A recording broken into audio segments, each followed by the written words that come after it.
करवीर निवासिनी आई महालक्ष्मी अंबाबाईच्या चरणी नतमस्तक होतो। हिंदवी स्वराज्याचे सरसंस्थापक छत्रपती शिवरायांना मानाचा मुजरा करतो। भारतीय राज्यघटनेचे शिल्पकार भारतरत्न डॉक्टर बाबासाहेब आंबेडकर यांना मानवंदना अर्पित करतो। ज्यांनी स्त्री शिक्षणाची मुहूर्तमेढ ठेवली त्या क्रांतिज्योती सावित्रीबाई फुले आणि ज्यांनी या देशामध्ये खऱ्या अर्थानं समाज सुधारणा काय असते हे दाखवून दिलं ते राजश्री शाहू महाराज यांच्या चरणी देखील नतमस्तक होतो।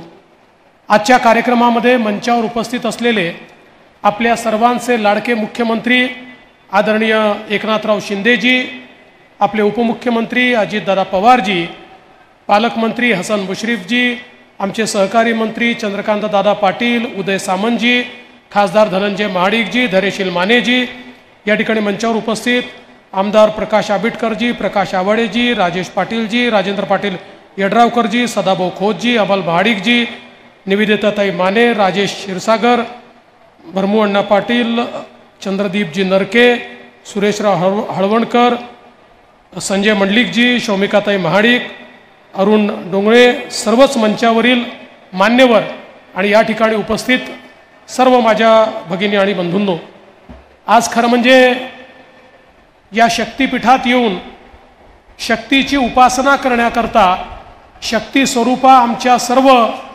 भगिनींचं दर्शन घेण्याकरता या ठिकाणी मी आलो आहे आणि म्हणून आपल्या सर्वांना नमस्कार करून आपले आशीर्वाद आमच्या तिघांकरता आणि आमच्या सरकारकरता या ठिकाणी मी घेतो।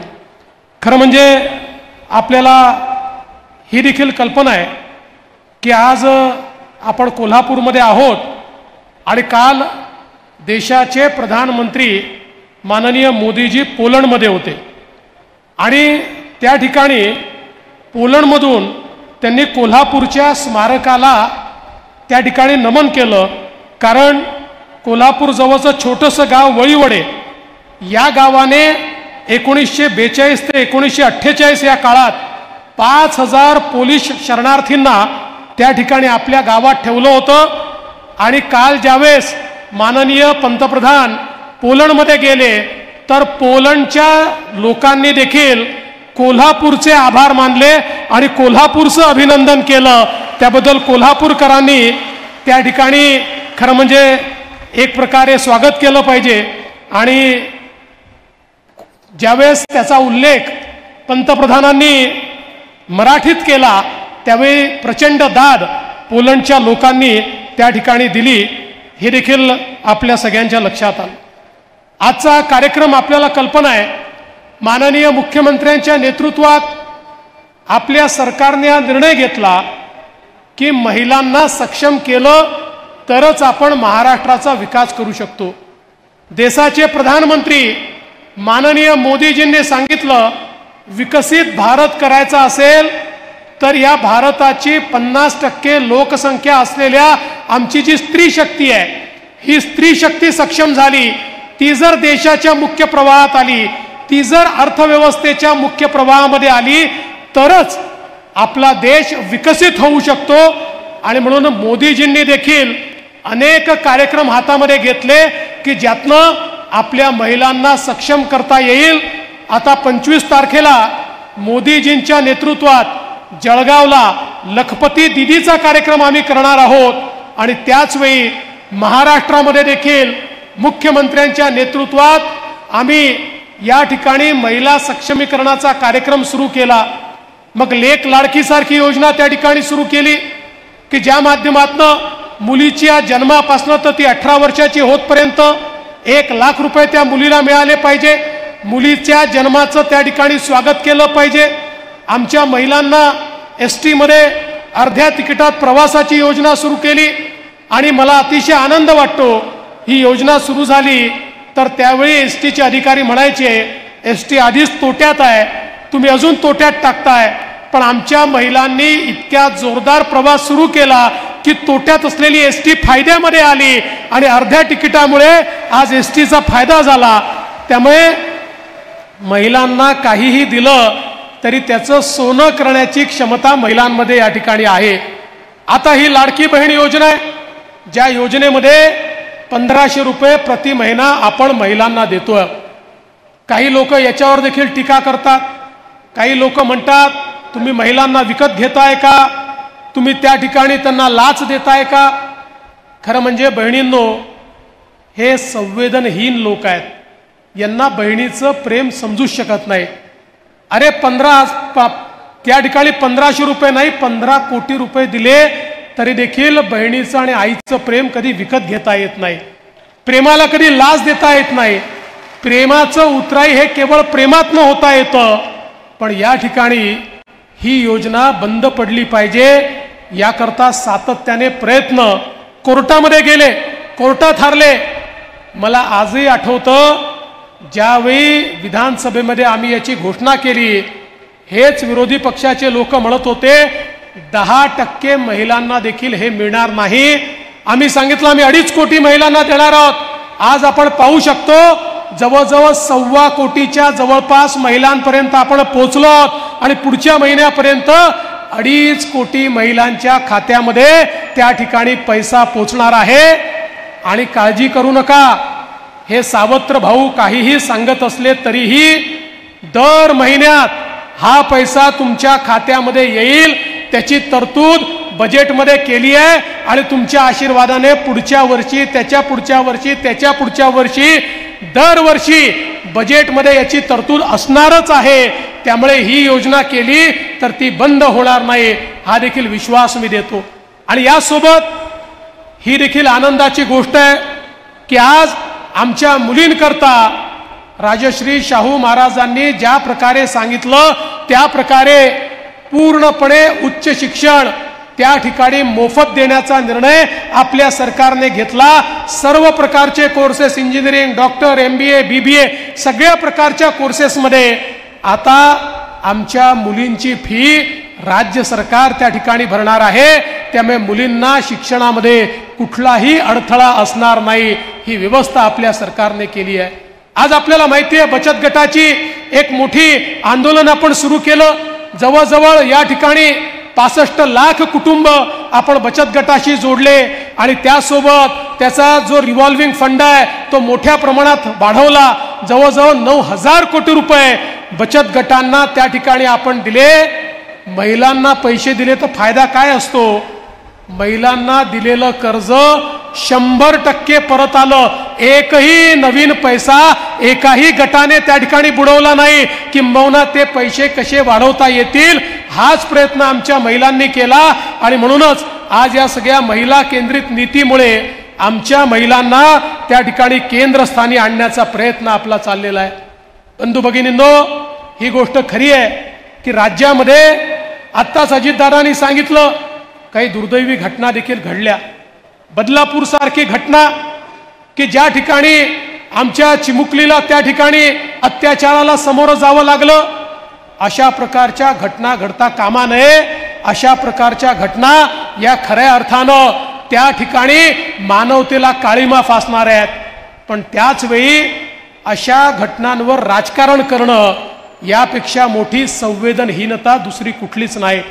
या ठिकाणी आम्ही ठरवलंय अशा प्रकारच्या ज्या घटना आहेत या घटनांमधले जे आरोपी आहेत आम्ही यांना सोडणार नाही. यांना जो कठोरात कठोर शिक्षा आहे अगदी फाशीपर्यंतच्या शिक्षा मिळतपर्यंत शांत बसायचं नाही असं या ठिकाणी आम्ही ठरवलेलं आहे. आणि कुठल्याही परिस्थितीमध्ये आम्ही हे सहन करणार नाही.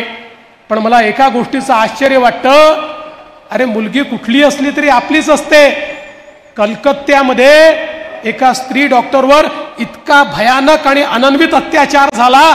तो अत्याचार झाल्यानंतर यांची तोंड देखील उघडली नाहीत. तो अत्याचार झाल्यानंतर ते ममताजींचं त्या ठिकाणी तारीफ करत राहिले.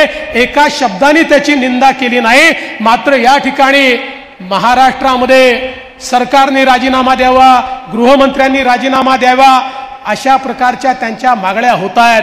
मी त्यांना एवढंच सांगतो, अरे छत्रपती शिवाजी महाराजांनी आम्हाला सांगितलंय या ठिकाणी रडायचं नाही, लढायचं. आम्ही पळून जाणारे नाही आहोत. काहीही झालं तरी अशा प्रकारच्या नराधमांना त्या ठिकाणी समाप्त केल्याशिवाय आम्ही बाजूला हटणार नाही. हे सांगण्याकरता निश्चितपणे आणि ठणकावून सांगण्याकरता या ठिकाणी मी आलो आहे. आणि म्हणून त्यांना राजकारण करू द्या.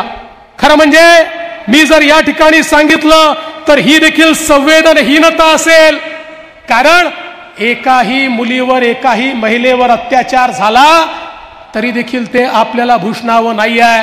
पण हे जे बोलतायत त्यांना हे देखील समजलं पाहिजे की या ठिकाणी 2022 साली 21 साली त्या ठिकाणी 4180 घटना झाल्या होत्या. 23 मध्ये त्या घटना कमी झालेल्या आहेत, पण घटना किती कमी झाल्या आणि किती जास्त झाल्या याच्यावर मी याचं मूल्यमापन करत नाही. केवळ एवढंच सांगतो की ज्यावेळी तुम्ही अशा प्रकारे संवेदनहीन होऊन बोटं दाखवता आणि राजकारण करता त्यावेळी तुमच्या काळात देखील काय झालं होतं याचाही लेखाजोखा आहे. पण तो लेखाजोखा मांडून आम्ही कधीच मोठे होणार नाही. या ठिकाणी समाजातली ही जी कीड आहे ही कीड आपल्याला संपवावी लागेल. आता हे म्हणतात लाडकी बहीण योजना तुम्ही समाप्त करा कारण आमच्या मुली सुरक्षित नाहीत.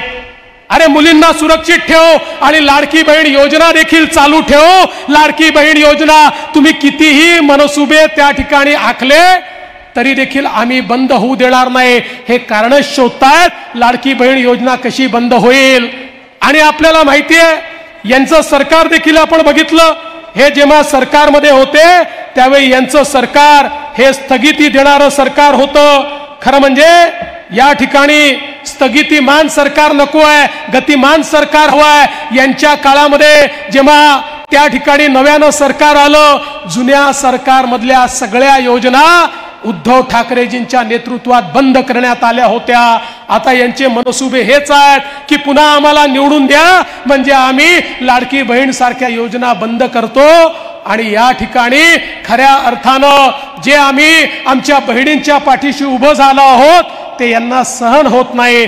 पण आपण काळजी करू नका बहिणींनो, काही झालं तरी मंचावरचे तुमचे भाऊ या ठिकाणी सक्षम आहेत. ते तुमच्या पाठीशी पूर्ण ताकदीने उभं राहतील. आणि या सगळ्या योजना आणि याच योजना नाही तर आमच्या मनामध्ये अजून अनेक योजना आहेत, त्या योजना देखील उत्तम प्रकारे आम्ही त्या ठिकाणी मांडू आणि पार पाडू. आत्ताच अजितदादांनी सांगितलं आमच्या शेतकऱ्यांकरता त्या ठिकाणी आम्ही विजेचं बिल माफ केलेलं आहे.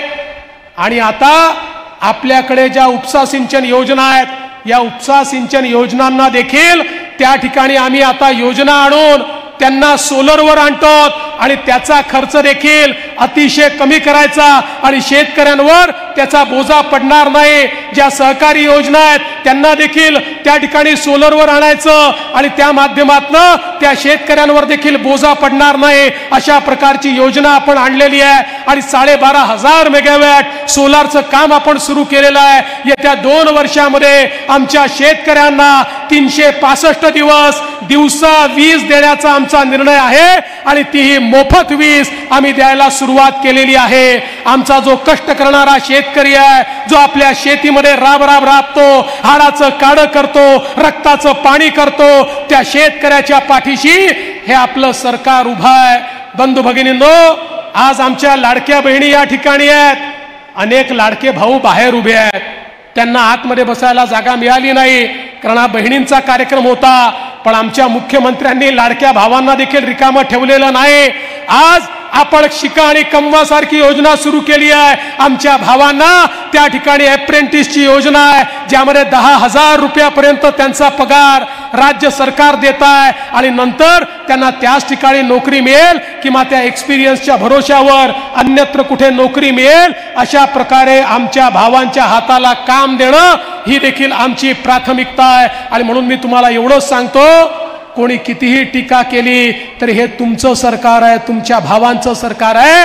हे सरकार जनतेकरता, बहिणींकरता, भावांकरता, रयतेकरता काम करतच राहील हा विश्वास तुम्हाला देतो आणि माझं बोलणं संपवतो. धन्यवाद.